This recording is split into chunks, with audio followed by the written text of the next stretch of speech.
오늘 우리에게 주신 하나님의 말씀은 마태복음서에 있는 두 가지 본문을 채택해서 차례로 봉독에 올리도록 하겠습니다. 첫 번째 본문입니다. 마태복음서 23장 4절 말씀을 장성 목사가 풀어서 번역한 연역본으로 봉독합니다. 또 무거운 짐을 묶고 사람의 어깨에 벅차게 지우되 자기는 그것을 한 손가락으로라도 덜고자 들려 하지 아니하며. 아멘. 두 번째 본문입니다. 역시 마태복음서 5장 48절 말씀을 장성 목사가 다듬은 연역본으로 봉독합니다. 그러므로 하늘에 계신 너희 아버지께서 완전하신과 같이 너희도 완전하라. 아멘. 오늘 우리는 성령님 아래 성경 위에 하나님의 말씀을 듣기를 원합니다. 오늘 여러분들이 주목하실 설교 제목은 과민주의를 놓고 완벽주의라 하면 무지입니다 하는 주제를 가지고 여러분들과 나눌 수 있기를 원합니다. 제가 조직신학자로서 신학교에서 평생을 강론해 왔습니다. 그 세월이 장장 40여 년에 이르고 있는 것을 여러분이 잘 아시리라고 생각이 됩니다. 제가 조직신학을 가리키면서 그 3분의 1 정도 되는 시간을 참 아깝게 쓰고 있습니다. 뭘 아깝게 쓰고 있느냐 하면 수많은 오류에 대해서 수정하는 강의를 하면서 제 강의 시간에 3분의 1을 보냅니다. 그러니까 진리를 그냥 그대로 가감없이 선포해도 또 강론해도 시원치 않은데, 그냥 기존에 있는 학설이 잘못된 거, 이론이 잘못된 거, 용어가 잘못된 거, 개념이 잘못된 거, 이런 거를 일일이 수정해주고, 자, 이제 여러분들이 이 주제에 대해서 개념과 용어 정리가 끝났으므로 제 본강의에 들어가겠습니다. 이제 매번 그런 시간을 강의할 때마다 3분의 1씩 시간을 까먹고 시작했던 그 신학교 시절이 지금도 주마등처럼 지나갑니다. 오늘 본문 내용도 또한 그러한 것을 시사해 주고 있습니다. 오늘 우리는 두 가지 용어를 만나게 됩니다. 과민주의와 완벽주의라고 하는 용어를 만나게 됩니다. 근데 여러분들이 이걸 잘 들으셔야 됩니다. 오늘 설교를 한 2시간은 여러분들이 강론을 들어야 될 것을 그냥 짧은 시간에 압축 파일로 이렇게 들으시게 됩니다. 그러니까 여러분들이 이제 설명이 충분히 안 되는 구석이 있을 수 있어요. 그렇지만 오늘 분량만큼은 여러분들이 이해할 수 있도록 제가 압축 파일을 만들 때 이렇게 조금 쉽게 또 여러분들에게 다가서기 쉽도록 다듬었습니다. 그런데 그 배후에 엄청난 압축 파일이 있다는 것만 여러분이 전제하시고 나중에 여러분들과 함께 이 본문으로 다시 하나님의 말씀을 상고하는 좋은 날이 오기를 기대해 마지 않습니다. 그런데 오늘 과민주의에 대해서 먼저 설명을 드리고 그 다음에 완벽주의에 대해서 설명을 드리도록 하겠습니다. 과민주의를 설명을 할 때에 가장 대표적인 성구가 마태복음서 23장 4절 말씀입니다. 그러니까 과민주의가 뭔지를 알려는 사람은 마태복음서 23장 4절 예수님의 말씀을 묵상할 필요가 있다 하는 겁니다. 그것을 기억하시고 오늘 말씀을 듣겠습니다. 과민이라고 하는 말은 여러분들이 이럴 때 들으셨습니다. 과민성 대장염이시네요. 요때 들었습니다. 그러니까 여러분들이 신경 쓰는 일이 있어요. 설사가 이렇게 자꾸 반복이 되고 있어요. 그냥 급한 대로 약국에 갔더니 그 약사가 듣고 과민성 대장염 같다고 이렇게 하면서 뭘 조제해 줬어요. 근데 그거 먹었더니 속이 편안해지고 나은 경험이 있으리라고 생각이 되어집니다. 과민하다고 하는 것은 예민한 것이 조금 도를 넘은 겁니다. 근데 도를 넘으면 어떻게 되느냐? 몸에 탈이 나요. 특히 어디가 탈이 나느냐? 위가 탈이 납니다. 위가 왜 탈이 나느냐? 몸속에서 위가 두뇌하고 가장 직통 한 라인을 형성하고 있습니다. 그러니까 여러분들 기억하십시오. 여러분들이 신경을 쓰면 뇌가 작동을 합니다. 뇌가 작동을 하면 동시에 작동이 되는 몸의 신체가 있는데 이게 위장입니다. 그러니까 위가 이렇게 움직인다. 그래서 여러분들이 신경을 쓰게 되면 그렇게 복통도 일어나고 설사도 일어나고 하는 일이 흔한 건 거기에 연유하고 있다. 이렇게 생각이 되는 것입니다. 그런데 그래서 여러분들 중에 이런 사람이 있어요. 이제 아마 어쩌면 대다수일지도 모르겠네요. 그런데 어떤 사람이 있느냐면 누가 나한테 조금 아픈 말을 하면 그 가시가 박혀서 빼지지 않는 사람이 있습니다. 그러니까 가시가 탁 하고 이렇게 화살처럼 꽂혔는데 이게 뽑히질 않아요. 그래서 이렇게 기억하게 됩니다. 저절로 기억하게 되고 밤잠도 안 오고 어느 때 보면 그것 때문에 참 고통을 겪게 되고 악몽에 시달리는 것까지 있어요. 근데 여러분들이 그 어떤 아픈 말을 들었을 때에 여러분들에게서 그 기억이 늘 가시처럼 작동을 하고 있다. 그리고 세월이 지나도 그것이 이렇게 사라지지 않는다. 그러면 여러분들을 성경은 뭐라고 말하는고 하니 과민주의자라고 얘기를 하는 겁니다. 그러니까 여러분들이 이 과민이라는 게 뭐냐? 아픈 말을 하면 그것이 이렇게 벗어나지를 못하는 거예요. 그래서 이게 이렇게 굉장히 민감하게 반응하는 그런 것이 과민입니다. 요걸 이렇게 기억하시면 좋겠습니다. 그런데 오늘 마태복음서 23장 4절에서 예수님은 누구에 대해서 얘기를 하는고 하니 바리새인들에 대해서 얘기를 하십니다. 바리새인들이 누군고 하니 구약 성경을 세밀하게 연구해서 성경을 2권의 책으로 편집한 사람들입니다. 어떻게 편집했느냐면 하라는 말씀으로 책 1권, 하지 말라는 거 책 1권, 그리고 여기에다가 번호를 매겼어요. 성경에 나오는 순서대로 번호를 매겼어요. 그리고 율법이 몇 가지다. 제가 그거 가르쳐 주지 않겠습니다. 또 가르쳐 주면 어떤 사람은 그거 찾느라고 또 쓸데없이 성경을 읽느라고 세월을 보내실 거기 때문에 인터넷 가면 다 나옵니다. 그런데 그런 거 하지 마시고 좌우지간 뭐라고요? 그렇게 2권의 책을 만들었다는 겁니다. 그리고 그들이 이렇게 생각했습니다. 자, 이스라엘이여 들으라. 하나님의 말씀을 들여다보니까 하라가 반이고 하지 말라가 반이다. 우리는 이렇게 살기로 작정했다. 우리는 바리새인이다. 이 바리새인이 되고자 하는 사람들은 앞으로 소수의 무리만 나왔습니다. 그래서 바리새인 그룹이 형성이 된 겁니다. 그러니까 여러분 성경을 읽어도 이렇게 읽는 사람들이 있어요. 하라와 하지 말라가 있다. 정말 대단한 통찰이 아닐 수 없어요. 성경을 100번 읽어도 하지 말라는 게 눈에 안 들어오는 사람이 얼마나 많은데, 성경을 100번을 읽어도 하라가 눈에 들어오지 않는 사람이 얼마나 많은데, 바리새인은 이게 눈에 들어왔다는 겁니다. 둘로 나누었어요. 그러면서 작정을 하기를, 자, 우리는 이걸 암송하자. 자, 우리는 이걸 지키자. 그러고 사는 거예요. 근데 이게 굉장히 고단한 삶입니다. 굉장히 힘든 일입니다. 그리고 다른 사람들을 향하여 잔소리를 하고 압박을 가하기 시작했어요. 사람이 말이야, 그렇게 살면 돼? 율법을 지키면서 살아야지 말이야. 율법이 몇 가지나 있는지도 알지 못하고 하나님의 말씀이 하라와 하지 말라로 구성되어 있다는 것도 모르고 말씀이시지. 내가 이런 사람들하고 말을 섞어야 되나? 이제 말을 할 때도 있고 안 할 때도 있지만 눈빛이 모든 것을 그렇게 보여주면서 사는 무리들이 있었다는 겁니다. 그래서 바리새인들에 의하여 영향을 받은 사람들이 그렇게 살지는 못하는데 어떤 현상이 일어나는고 하니 강박이 일어났어요. 강박이 일어났어요. 그래서 그렇게 살지는 못하는데 하도 자주 들어서 이럴 땐 이래야 되는데 저럴 땐 저래야 되는데 그래요. 음식을 먹을 때 꼭 손 씻어야 됩니다. 또 어느 잔치에 갔을 땐 발까지 씻고 들어가야 됩니다. 그러면서 말을 하기를 뭐라 그러냐면, 당신이 잔치집에 갔는데 발을 안 씻고 잔치집에 들어갔다 하나님이 음식을 먹는 당신을 축복하실까? 이렇게 압박을 지르는 겁니다.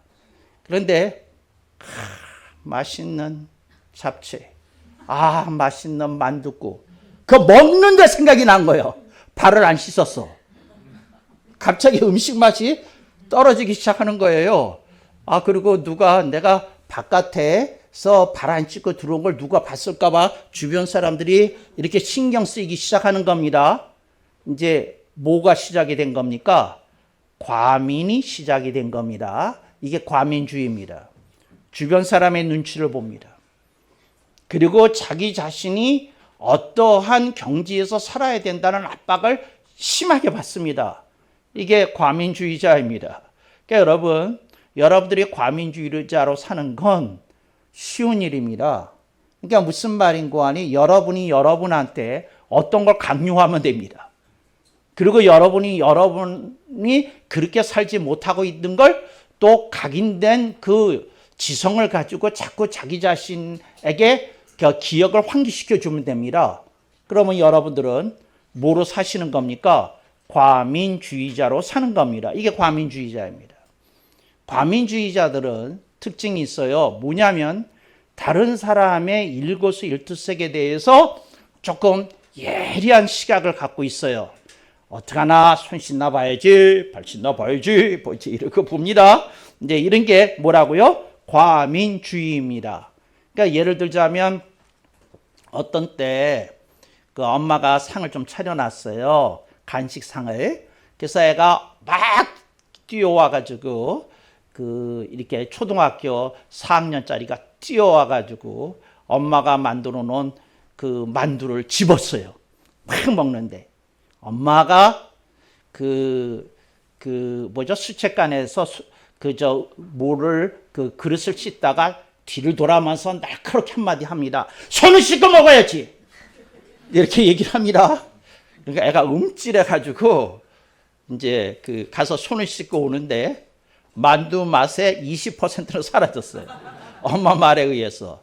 그러니까 이제 엄마 말에 의해서 시작은 엄마가 말한 거예요. 그런데 얘는 그걸 듣고 뭐가 됐어요? 과민주의자가 된 거예요. 그걸 듣고. 이게 과민이에요. 근데 과민이라는 건 뭔가 들은 게 있는 거예요. 뭔가 배운 게 있는 거예요. 뭔가 안 게 있는 거예요. 근데 이게 끊임없이 나한테 강박을 형성하는 거예요. 그래서 여러분들이 그런 현상을 겪고 있는 분이 이 자리에 앉아 계시면 그대여 행복하도다. 새누리교회 오셔서 과민주의에 대해서 드디어 배우게 되었노라. 아멘을 조금 더 여러분이 하셔야 되는데 근데 이런 경우 아멘을 안 하시는 분들이 아멘 해야 될 분들이에요. 할렐루야. 그러니까 여러분들이 어떻게 과민이 뭔지를 이해하셨습니까? 그래서 그분들은 끊임없이 어떤 도덕적 고향을 생각하면서 이렇게 살아요. 이게 이제 과민주의자인 것이지요. 그런데 부부 사이가 있어요.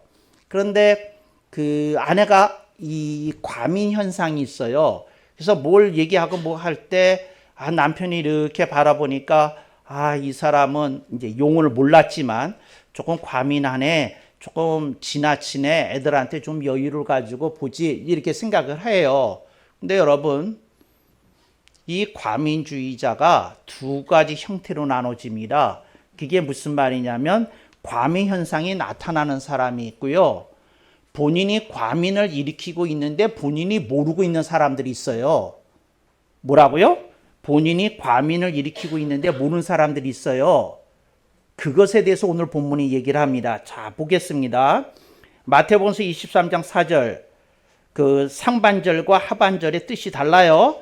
또 무거운 짐을 묻고 사람의 어깨에 벅차게 지우되 이 바리새인들이 일반 이스라엘 사람들을 향하여서 율법을 가리키면서 저들을 압박했어요. 그래서 사람들이 과민하게 했어요. 그런데 보세요. 이제 바리새인의 영적인 상태입니다. 자기는 누구예요? 바리새인들은 그것을 한 손가락으로라도 덜고자 들려 하지 아니하며, 그러니까 예를 들자면 이거예요. 아내가 과민한데 내가 저걸 어떻게 도울 수 있을까? 내가 어떻게 하면 저 사람의 마음이 편하게 지내질 수 있도록 할까? 그래서 저 사람이 과민 안 하도록 내가 할 수 있는 일이 뭘까? 생각을 안 하는 사람들이 있다는 거예요. 그러니까 무슨 말이냐면 계속해서 애를 쳐다보는데 애가 손 안 씻는 것만 보고 발 안 씻는 것만 보지 얘가 왜 이럴까? 얘가 무슨 심리적인 장애가 있어서 이게 어려울까? 내가 어떻게 도와주면 될까 하고 생각이 안 되는 사람들이 있다는 거예요. 그게 바리새인이에요. 그래서 여러분 그 사람들이 뭐라고 주님이 말씀하셨냐면 손가락 하나 까딱하지 않는 과민주의자들이 있다는 거예요. 그러니까 과민주의자가 둘이에요. 과민 현상이 일어나는 사람이 있고 그 과민한 현상을 일으키는 사람을 돕지 않는 과민주의자들이 있다는 거예요. 여러분 세상이 신음하고 있어요. 아파하는 사람들이 그렇게 많아. 여러분들이 봉사할 길을 찾아야 되고 도와줄 길을 찾아야 되고 그 사람들의 어깨에서 무거운 짐을 이렇게 덜도록 무엇을 해야 된다는 거죠. 제가 이거를 번역하면서 되게 만족스러웠어요. 또 무거운 짐을 묻고 사람의 어깨에 대부분의 번역에 요 말이 안 들어가 있어요. 벅차게 지우되 감당하기가 벅차다는 거죠. 지우되 자기는 그것을 한 손가락으로라도 덜고자 그러니까 어떤 사람이 과민한데 과민한 사람에 대해서 내가 도와줄 수 있는 길이 무엇이 있을까 참여하지 않는다는 거죠. 덜고자 들려하지 아니한다는 거죠. 비판은 하는데 안타깝게 여기긴 하는데 뭐는 안 한다는 거예요? 그 고통으로부터 그 상황으로부터 벗어나도록 도와줄 수 있는 거를 길을 내가 찾고자 아니하고 그러지 않는다는 거죠. 이게 다 과민주의자의 두 가지 현상이라는 거죠. 여러분들이 이걸 심각하게 받아들이고 깨달아야 됩니다. 가족 간에 누가 병들었다면 병들게 한 사람이 가족 중에 있을 가능성이 높아요. 정말입니다. 자녀가 병들었다면 자녀를 병들게 한 책임이 사회가 져야 될까요? 그 가족이 져야 될까요? 가족이 져야 돼요. 근데 이걸 또 어떤 이들은 이렇게 얘기하더라고요. 그렇지 않아도 힘든데 가족을 정지하지 말아주세요. 근데 저는 그 뭐를 얘기하는 거 하니 그것이 발생하게 된 과정에 대해서 얘기를 하는 겁니다. 원인 없이 일어나는 일은 이 세상에 하나도 없어요. 그게 과학이에요. 그게 의학이고 아무런 배경이 없이 느닷없이 어떤 일이 생겨나는 건 없어요. 다만 환자나 보호자를 그 심리적인 압박감으로부터 해방시키기 위해서 의사들이 말하는 말이지 의사가 이렇게 얘기해요. 이런 일은 그냥 일어나는 겁니다. 두 분의 책임이 아닙니다. 아니야, 두 분 책임 있어. 그 어디서 잘못됐는지 뭐 했는지 그 책임이 있어. 내가 목회를 할 때 어떤 애가 병명은 얘기를 안 하겠어. 무슨 병이 걸렸어요. 병이 걸렸어. 그랬는데 걔가 생긴 그 병으로 인해서 부모가 굉장히 고통을 받았거든. 근데 의사는 그렇게 얘기했다고 그래. 그래서 내가 기도를 했더니 성령님이 말씀하시는 거야. 아니다. 이유가 있다. 뭔데요? 그 아기를 갖기 전에 상당한 어떤 약을 먹었다는 거예요. 그런데 그런 의학 상식이 없어서 그냥 임신 중에도 계속 먹었다는 거예요. 그래서 내가 몰래 그 집에 신방 갔다가 그 약을 한 통을 들고 그 의사를 찾아갔어요. 이 약을 임신 중에 계속 먹으면 어떤 현상이 일어납니까? 의사가 화들짝 놀라더라고요. 근데 예를 들자면 그런 거예요. 모르는 거죠. 근데 임신 4개월이 될 때까지 계속 그 약을 먹었대. 근데 아이한테 뭐라고 그래야 되나? 면역 체계의 교란, 의사가 한 말이에요. 면역 체계 교란이 일어났다는 거예요. 근데 이제 예를 들자면 그런 거예요. 근데 우리가 가족에게 어떤 현상이 일어났을 때 내가 다 책임지지는 않지만 내가 책임져야 될 어떤 몫이 있는 거예요. 그래서 여러분이 과민주의에서 벗어나려고 하면 이걸 봐야 됩니다. 내가 가해한 부분에 대해서도 인식을 해야 되고 나한테 피해가 발생한 것에 대해서도 내가 책임을 지려는 의식이 있어야 됩니다. 가시를 내가 뺐어야 되거든. 가시를 내가 뺐어야 되거든. 가시를 뺐어야 되거든. 근데 왜 아멘을 안 하실까? 가시를 뺐어야 되거든. 여러분, 그 전선에서 교전이 일어났어요. 그러면 총알이 박히거든요. 그런데 그 의무병이 딱 먼저 보고, 이제 의사는 뒤에 있으니까 의무병이 먼저 보고 이렇게 결정을 합니다. 무슨 결정을 하냐면, 이것이 폐혈증을 일으킬 수 있는 위치에 있나? 그러면 뭐 갖고 있는 그 대검을 사용해서라도 이거 파내야 됩니다. 그리고 이제 응급조치해야 되는 거고, 그냥 그 붕대 돌리고 일단 후송할 때까지 가서 수술해도 되겠다 그러면 이제 그렇게 하는 겁니다. 근데 중요한 건 뭘 해야 되는 거예요? 그때 의미병의 판단이 이거 그 심각한 현상이 일어날 수 있다고 생각하면 대검을 써서라도 뭐예요? 살을 파서라도 그 총알을 제거해야 되는 겁니다. 제거해야 되는 거야. 이게 무슨 말이냐면 여러분들의 인생 속에 여러분들에게 오래도록 상처를 줄 가시가 있었다면 그때 파냈어야 돼요. 그때 파냈어야 된다고. 그걸 10년씩 20년씩 갖고 다닐 이유가 아무것도 없거든. 어떻게 해서든지 빨리 그 치료를 받았어야 되고 그거 해야 된다. 그 말을 하는 거예요. 근데 어디서 잘못된 정보를 들으면 이래요. 심리적인 병은 오래 갑니다. 그런 게 어딨어. 그런 게 어딨어. 그런 게 어딨어. 성경에 그런 구절이 있으면 날 좀 가르쳐 줘봐. 성경에 어디에 심리적인 병은 오래 가는 거라고, 좀 참고 끌어안고 같이 동행하는 거라고. 그런 게 어딨어, 성경에. 성경에 없는 얘기를 하면 안 돼요. 근데 의사들이 이렇게 많이 하다 보면 이렇게 노하우가 생기거든요. 근데 정신과 의사하고 이제 상담을 받는데 정신과 의사한테 그 환자가 그 말을 했다는 거예요. 선생님, 저 좀 어떻게 해주세요. 빨리 벗어나고 싶어요. 근데 그 의사가 했던 말을 그분이 듣고 나한테 전해줘서 내가 들어서 알았어. 근데 그게 그렇게 나한테 각인되는 줄 몰랐어요. 오늘 설교 준비하다 보니까 오늘의 설교를 준비하다 보니까 그게 생각이 났어요. 의사가 이랬다는 거예요. 심리적인 상처는, 혹시 또 이거 듣고 여러분한테 이게 각인되려나?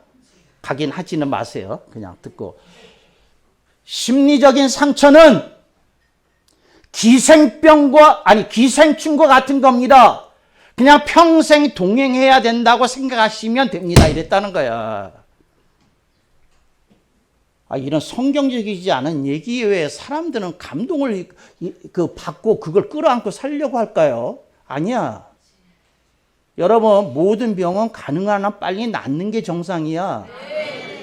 여러분이 만든 생각에 그거 빠져들어서 그 이상한 생각 주장하면 안 돼. 빨리 나야 돼. 그리고 빨리라는 말은 1시간이라도 빨리, 하루도 아니야. 1시간이라도 빨리 나야지. 그게 무슨 소리야? 예수 그리스도께서 우리의 주인이 되시는데 당연히 그거 벗어나야 되는 거죠. 그래서 여러분, 그게 과민주의야. 여러분, 과민주의에서 벗어나셔야 돼. 해방을 누려야 돼. 어떻게 정신과 의사 돈 벌러주는 얘기에 자꾸 심취하실래요? 말이 안 되는 얘기야. 즉각적으로 해방을 받는 사람도 있고 조금 시간 걸리겠지만 가시를 빼는 작업을 하자고.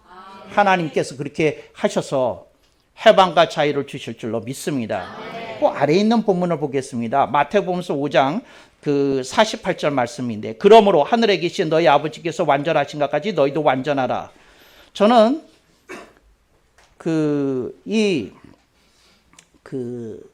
이렇게 저를 공격하는 사람들이 있거든요. 그런데 그 사람들이 쓰는 말이 이런 말을 해요. 장성 목사님은 완벽주의자라고. 그래서 제가 하는 말이 그건 맞지. 내가 완벽주의자인 건 맞지. 그런데 그래서 사람을 무척 고단하게 만든다고. 내가 그랬어요. 우리 교회 와서 우리 교회에 유치원생들의 표정을 한번 보라고.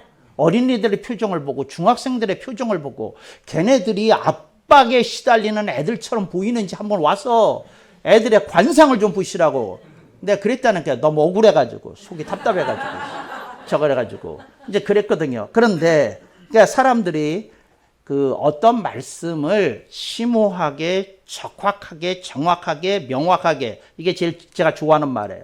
정확해야 되고, 적확해야 되고, 명확해야 돼. 그러니까 이제 그렇게 설교하면 다른 사람들이 듣고 배우려고는 하지 않고 그걸 완벽주의라고 그래. 아니 성경은 원래 완벽한데 뭔 얘기야. 그럼 완벽해야지. 근데 예수님이 그 얘기를 하신 거예요. 뭐라고? 그러므로 하늘에 계신 너희 아버지께서 완전하신 것 같이 너희도 완전하라. 여러분, 완벽주의의 뜻을 알면 여러분들이 행복해져. 여러분들이 완벽주의자가 안 돼서 행복해지지 않은 거야. 그러면 무슨 일이 벌어지는 건데요? 완벽주의를 제대로 배우지 않고 과민주의에 빠졌다고. 완벽주의가 무슨 뜻인지를 알아야지. 이거 봐요. 여러분이 중병에 걸렸어. 근데 의사를 만났어. 근데 의사가 하는 말이 환자한테 하는 말이야. 비유로 하는 말이야. 우화야, 우화. 여러분 듣고 이렇게 잘 판단을 해주세요. 의사가 하는 말이 뭐라 그러냐면 이 병이 아까 병력을 얘기하실 때 35년 전에 시작이 됐다고 그러셨죠? 예, 고질병 맞습니다. 예, 그렇기 때문에 이거는 쉽게 고칠 수 없는 것이고 제가 치료를 하고 약물 치료도 하고 뭐도 하고 기타 등등 하겠지만 한 50% 정도까지만 치료가 된다고 보시고 50%는 끌어안고 사셔야 되는 거로 받아들이셔야 됩니다. 이게 무슨 의사냐고. 이게 무슨 의사냐고. 이게 무슨 의사냐고. 의사가 이래야지. 시간이 걸리겠지만 해보십시다. 끝장냅시다. 저는요 모든 환자를 만날 때 완치를 목표로 합니다. 해보십시다. 아, 이래야지. 끌어안고 삽시다. 그게 말이 되는 말이야? 그래서 어떤 의사가 그렇게 얘기했는데 여러분이 나와서 이렇게 흉보는 걸 가정해봐. 이 의사는 좀 이상해. 그 완벽주의자야. 병을 다 끝장내겠대. 이거 안 되는 거 나도 알고 본인도 하는데 참 이상한 의사야. 나는 반만 고쳐도 감지덕지인데 말이 돼, 안 돼? 말이 안 되잖아. 근치되고 완치돼야지 뭔 소리야. 그게 완벽주의야. 여러분이 한번 삼성 이 평택에 있는 공장을 한 번이라도 가보면 나노, 지금은 초나노 단계까지 갔어요. 근데 뭐냐면 그냥 1mm 단위 정도가 아니라 수백만 분의 1mm까지 정확성을 추구하는 게 반도체 공장에서 추구하는 완벽주의야. 근데 거기 가서 여러분들이 한번 얘기해봐. 그 공장에서 일하는 사람들한테 여러분 그렇게 인생 살지 마세요. 왜 완벽주의자로 살아서 사람을 고단하게 하세요? 이럴 수도 있고 저럴 수도 있는 거지. 반도체 수율에 신경 쓰지 마세요. 공장 문 닫아야지. 뭔 얘기야? 현대 문명이 완벽주의에 의해서 우주 개발이 됐어. 완벽주의에 의해서 우주에서 내비게이션이 작동하고 있어. 완벽주의에 의해서 배들이 제 항로를 정말 배가 항로에서 내비게이션을 따라가면 오차가 10m 이내래, 10m 이내래. 근데 거기서 여러분이 이러실 거예요. 아, 대충 방향만 맞으면 되지. 우리 배가 무슨 항로에서 멀어진 것도 아니고 대충 가십시다 그러고 항해사한테 지시를 내리는 선장을 본 일이 있어요? 한치의 오차 없이 딱 정하고 가지. 현대 문명 속에서 살고 있으면 무슨 소리야. 여러분, 완벽주의가 주님이 말씀하신 표준이야. 왜 표준이냐면 일터에서 그렇게 일해. 일터에서 그렇게 일한다고. 업무 처리 그렇게 해. 문서 처리 그렇게 해. 문서 처리에 이렇게 하는 거 봤어요? 25일까지 계약서 됐는데 그거 대충 읽으셔야지 말이야. 25일이면 30일에 될 수도 있는 거구만. 이런 해석이 있어요? 없어요? 없어. 여러분들이 세상이 완벽주의로 돌아가고 있어. 그렇게 해 살아야 돼.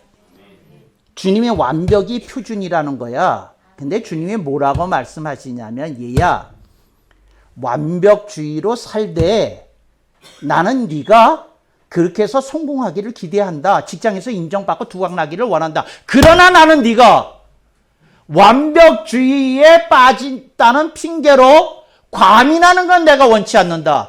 그 얘기라고. 아멘을 좀 크게 해봐. 정말 나를 좀 만족시켜 줘봐.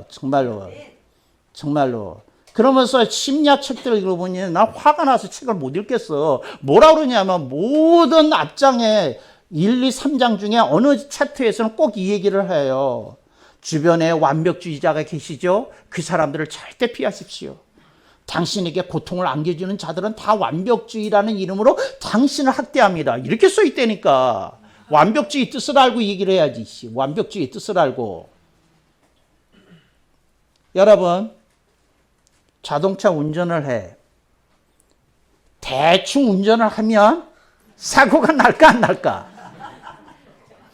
대충 주의를 해봐. 한번 어떤 일이 벌어지나. 여러분이 주차를 했어. 차문을 열 때 정확하지 않으면 정말 문콕이 생길까 안 생길까? 그리고 그게 비싼 외제차면 물어줘야 될까 안 물어줘야 될까? 거기 다 찍히거든. 어떤 차가 옆에 주차했는지. 정말이야. 보험사에서 다 쳤더라고. 그 차주가 찾는 게 아니야. 동영상만 주세요. 그렇고는 찾아내서 그 책임 추궁을 하더라고. 근데 여러분들이 인생 그렇게 복잡하게 사는 게 아니라고 문 확 열었어. 여러분들의 일상생활에서 이미 완벽주의로 살지 않으면 안 되는 세상에 살고 있어. 뭔 소리야. 완벽주의로 사세요. 그러나 과민주의가 되지는 마세요. 정말이에요. 그게 무슨 말이냐면 이게 그 완벽주의로 사는데 과민주의가 아닌 엄마가 하는 말이야. 주희야, 문 네가 열지 마. 그거 무거워. 엄마가 열어줄게. 그리고 엄마랑 자리 잠깐 바꿀까? 그리고 엄마가 자리 바꿔서 잠깐만 기다려. 엄마가 나가서 문 붙잡고 있을게. 이게 뭐예요? 이게 완벽주의야. 그런데 뭐는 아니야? 과민주의는 아니야. 과민주의 엄마가 하는 걸 봐요. 너 지난번에 문을 활짝 열어가지고 20만 원 물어준 거 알지? 너 이번에는 조심해야 돼. 그렇지 않으면 큰일 나. 으름쩍 놔요. 이게 과민주의야. 어떻게 살래? 애가 막 식탁에 들어왔어. 좀 더러운 손 같아. 엄마가 만든 거야 맛있지? 그거 하나 다 먹고 가서 손 씻고 오세요. 그래서 만두 더 드세요. 이래야지. 왜 기분 상하게 왜 그저 입에 한 번 물었는데 눈을 부라리고 난리야. 그게 과민주의야. 그게 과민주의야. 정말 그런 얘기 하지 마라. 정말이야. 정말이야.